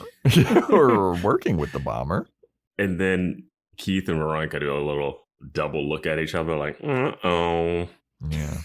That's where the episode ends. In this scene also, Veronica is surprisingly super chipper and bubbly, and Keith calls her out on it, but doesn't seem to notice she's hiding her left hand in her pocket. Yeah. She's like, what? Keith is like, what's going on? Why are you so happy? And she's like, oh, I'll tell you in a minute. So call this a pet peeve of mine. Don't like it when you have to dumb down characters to make the story work, because Keith is not this dumb to not notice her hand being buried in her pocket this whole scene. And I don't think Dodie and Alonzo are so dumb to have this shootout the way they're doing it. And I don't think that Veronica and Keith are so quick to be like, we got to get Penn today. If they think it's Penn, they should be like, all right, let's bug his house. We know where he lives. Let's follow him. Let's research a little bit. Nicole, they didn't go immediately to arresting her. Daddy Dick, they just been letting him go. They know he's done it, and they've just been chilling on his thing. Yeah. But Keith is just like talking. But Penn, they're like, we have to arrest him tonight or else. And I just did not think they had enough for it. And for me, it threw the episode off because I knew the whole time that he didn't do the first bombing, at least because we already knew who did the first bombing. And then they have to spend time explaining that away.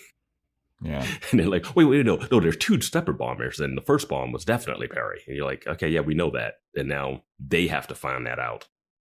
Immediately, they just are like, I know it's Daddy Dick, but we're not even going to, what can they do? How are they planning to arrest Daddy Dick? Langdon won't believe him. I don't know what their plan is to get more evidence on that guy. They know about the shell companies. Yeah. I don't know, man. I do not know. I just thought the whole Penn thing was a little contrived of a plot point for this episode. I do like him hiring them at the end. I don't know if that's a conflict of private eye code 176. I feel like that should prove that he's innocent, though. He's like, hey, look, dudes, I didn't do this. I'm willing to pay you. You know what should prove that he's innocent? That a bunch of Mexicans tried to shoot him up.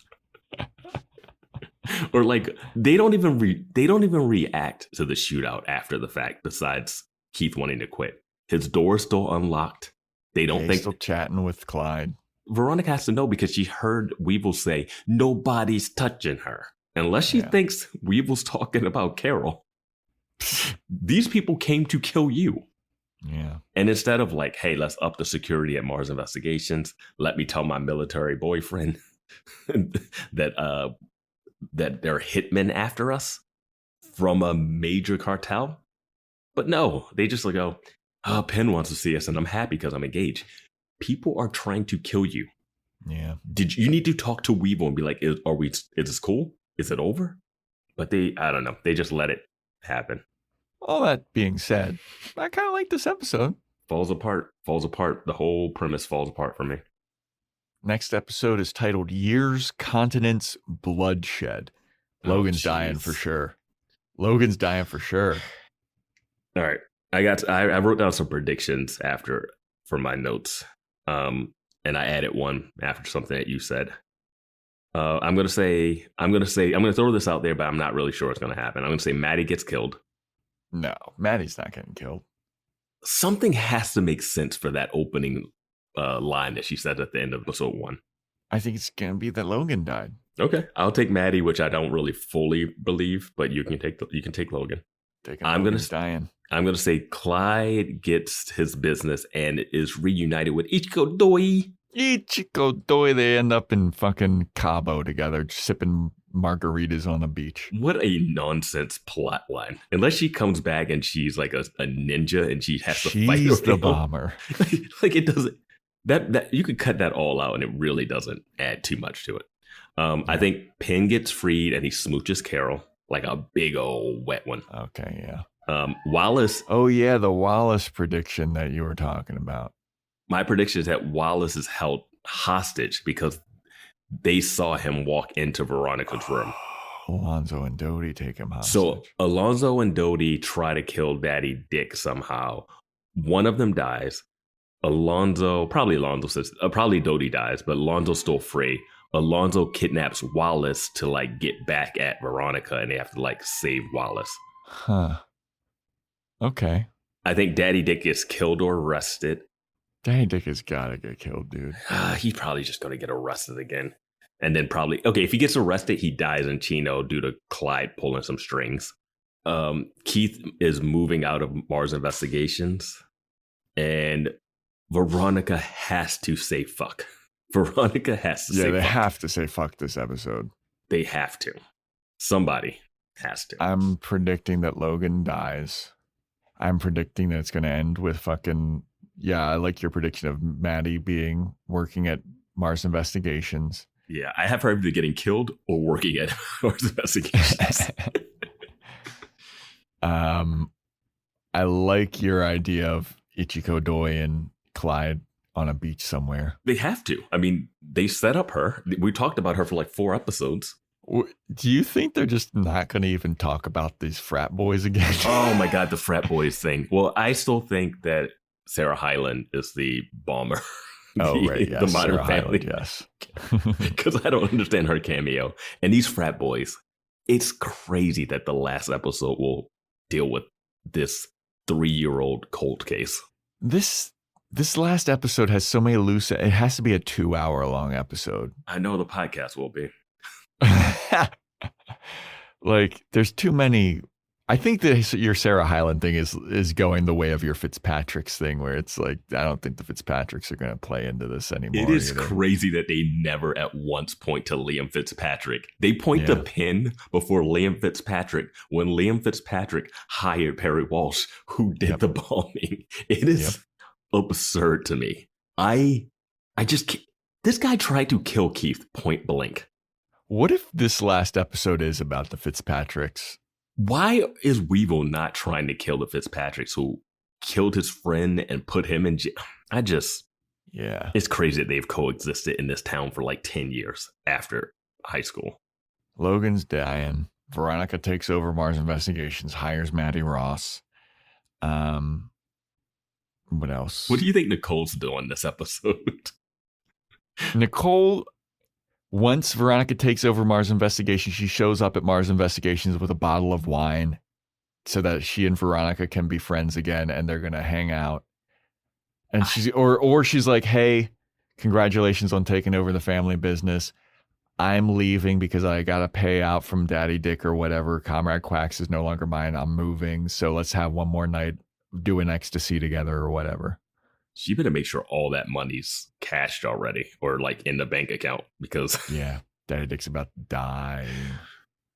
I would hate if Nicole just comes over and she's like, yeah, I'm sorry. I overreacted.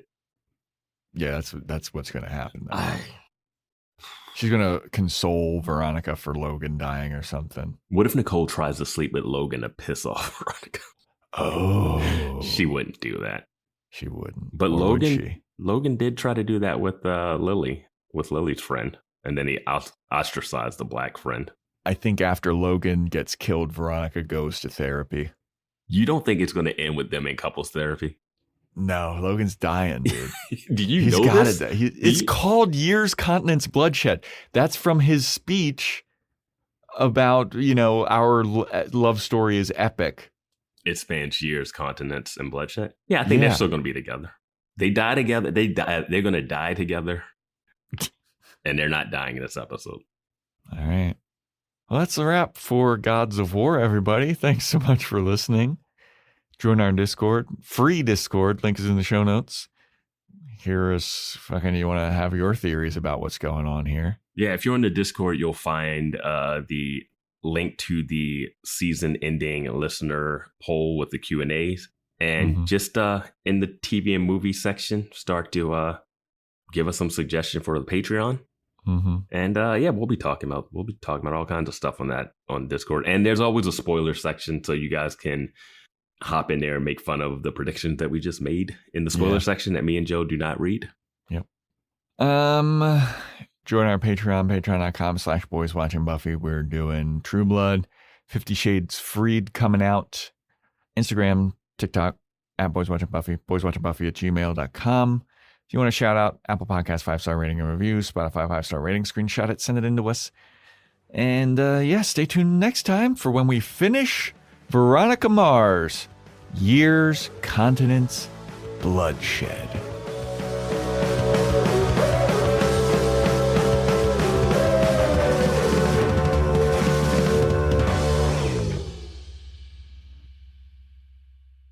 Her student and Pi Sig President Campbell Davis got a DUI last month. He's on academic probation, and his pledge name was Jizzmop. God, I miss Hurst. This episode is brought to you by ChatGPT.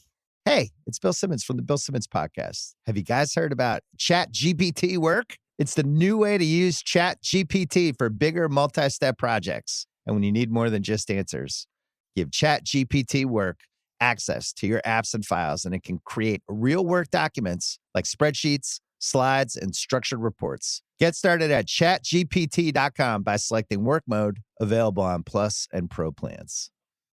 Seltzer Kings. Podcasts.